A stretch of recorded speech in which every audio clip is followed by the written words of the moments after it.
Model Mendel-Fleming.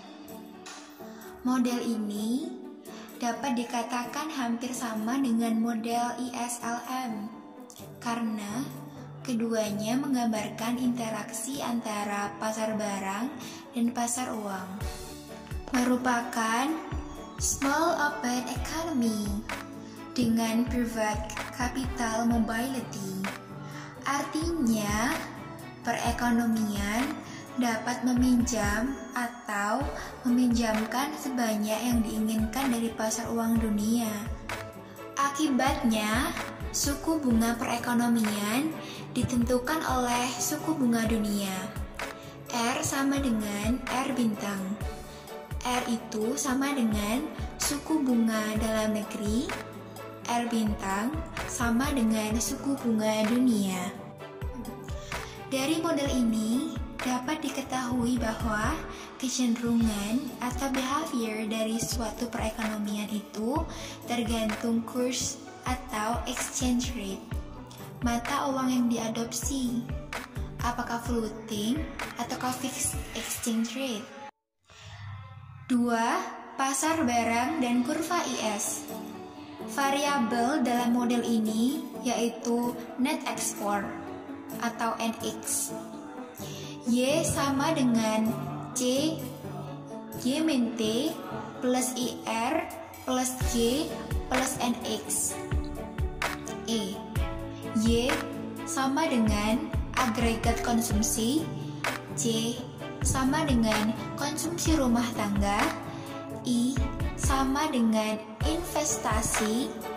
G sama dengan pengeluaran pemerintah. NX sama dengan net export. Konsumsi dipengaruhi positif oleh pendapatan disposable Y min T. Investasi dipengaruhi negatif oleh tingkat suku bunga. Sementara net export dipengaruhi negatif oleh kurs atau exchange rate. Dari gambar di atas dapat dilihat kemiringan atau slope kurva IS adalah dari kiri atas ke kanan bawah. Hal ini disebabkan semakin tinggi nilai kurs atau exchange rate akan menurunkan nilai ekspor neto, yang mana akan menurunkan pendapatan agregat pula. 3. Pasar uang dan kurva LM. Model Mendel-Fleming menggambarkan pasar uang dengan persamaan M per P sama dengan L kali R Y. Dari persamaan tersebut dapat kita lihat bahwa penawaran real money balance M per P adalah sama permintaannya L buka kurung R, Y. Money supply atau M merupakan variabel yang dikontrol oleh bank sentral. Dalam hal ini, harga P diasumsikan bersifat tetap karena model Mendel-Fleming ini didesain untuk menganalisis fluktuasi dalam jangka pendek. Kita juga mengasumsikan bahwa suku bunga domestik sama dengan suku bunga dunia. R sama dengan R bintang, sehingga M per P sama dengan L kurung buka R bintang, Y. Persamaan tersebut merupakan persamaan LM bintang. Equilibrium dalam model Mendel-Fleming. Seperti kita ketahui sebelumnya, model Mendel-Fleming ini dibentuk oleh dua persamaan, yaitu Y sama dengan C kurung buka Y min T kurung tutup plus I kurung buka R bintang kurung tutup plus G plus NX kurung buka E kurung tutup IS bintang. M per P sama dengan L kurung buka R bintang, Y atau LM bintang. Persamaan pertama menjelaskan bagaimana equilibrium dicapai di pasar barang. Sementara persamaan kedua menjelaskan bagaimana equilibrium dicapai di pasar uang. Variabel di luar kurva dalam persamaan-persamaan tersebut diantaranya kebijakan fiskal G dan T, kebijakan moneter M, tingkat harga P, dan tingkat suku bunga dunia R bintang. Baik model IS atau LM maupun model Mandel-Fleming menekankan interaksi di antara pasar barang dan pasar uang.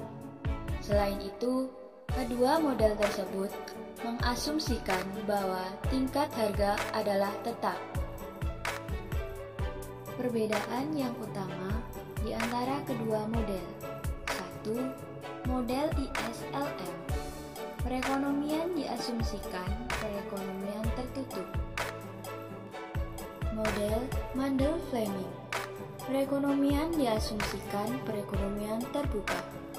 Efek dari hampir setiap kebijakan ekonomi bergantung pada rejim atau sistem nilai tukar yang dianut oleh suatu perekonomian atau yang berlaku. Sistem atau rejim nilai tukar dapat dibedakan ke dalam dua ekstrim sistem, yaitu 1.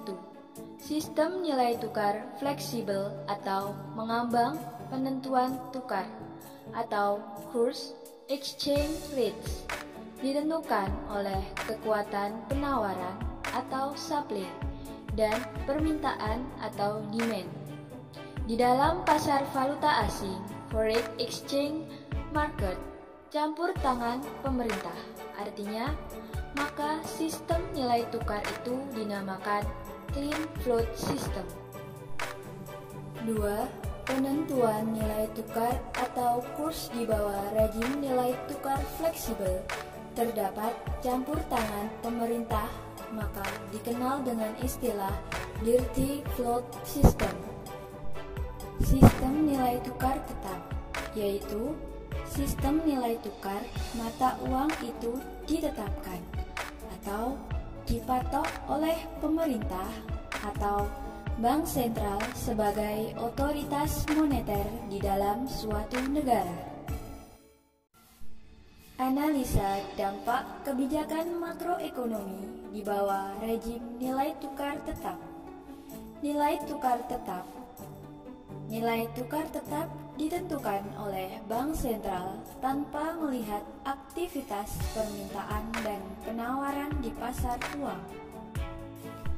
Dampak positif penerapan kurs tetap adalah dampak memberikan kepastian bagi pelaku pasar terkait pergerakan nilai tukar rupiah dalam jangka pendek.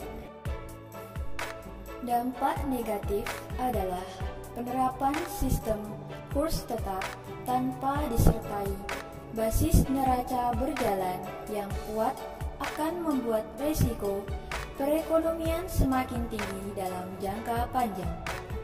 Ini lantaran ekonomi dalam negeri tidak dibiarkan untuk menyesuaikan dengan kondisi pasar global.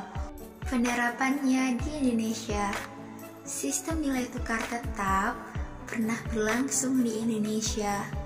Dalam sistem ini, tidak ada pembatasan kepemilikan, penjualan maupun pembelian falas atau valuta asing.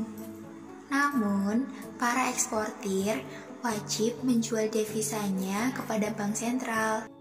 Dampak dari penetapan kurs tetap tersebut, maka Bank Indonesia harus mampu memenuhi kebutuhan pasar falas bagi bank komersial maupun masyarakat.